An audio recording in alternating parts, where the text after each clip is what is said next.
Hi, I'm Vanshika and I create food tech related content. I'll be sharing more interesting topics with you in the future, so stay tuned. Today's topic. Now let's take a look at the flowchart of squash preparation. We start with selecting the fruit and washing it thoroughly. Then we extract the juice and filter it. After that, we On this next slide, we start with fruit selection and washing. Choose ripe fresh fruits like oranges, lemons, mangoes, pineapples, guavas, or grapes. And next, we move on to the extraction of juices. Here, we extract the juice by pressing or pulping the fruit. This step is important because it provides the base for the squash.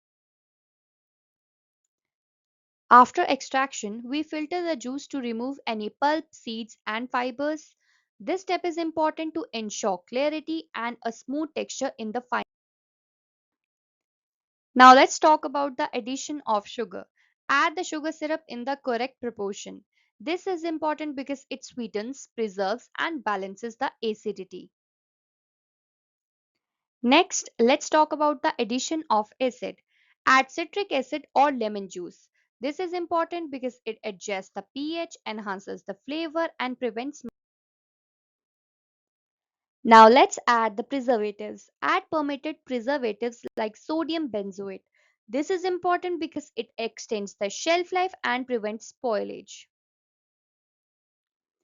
Mix thoroughly to ensure the uniform distribution of sugar, acid, and preservatives. This is important because it maintains consistency and stability.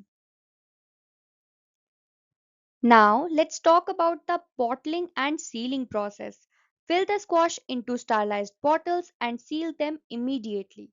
This is important because now store the sealed bottles in a cool, dry place. This is important to maintain the flavor and prevent spoilage.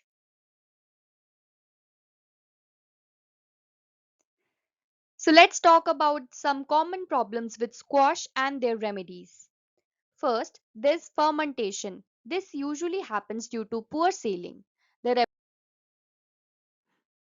In conclusion, the preparation of squash is a controlled process that balances fruit juice, sugar, acid, and preservatives. Each step. Thank you for tuning in, and a big thank you to all of you who enjoyed this kind of food tech content. Don't forget to like, share, and subscribe, and see you in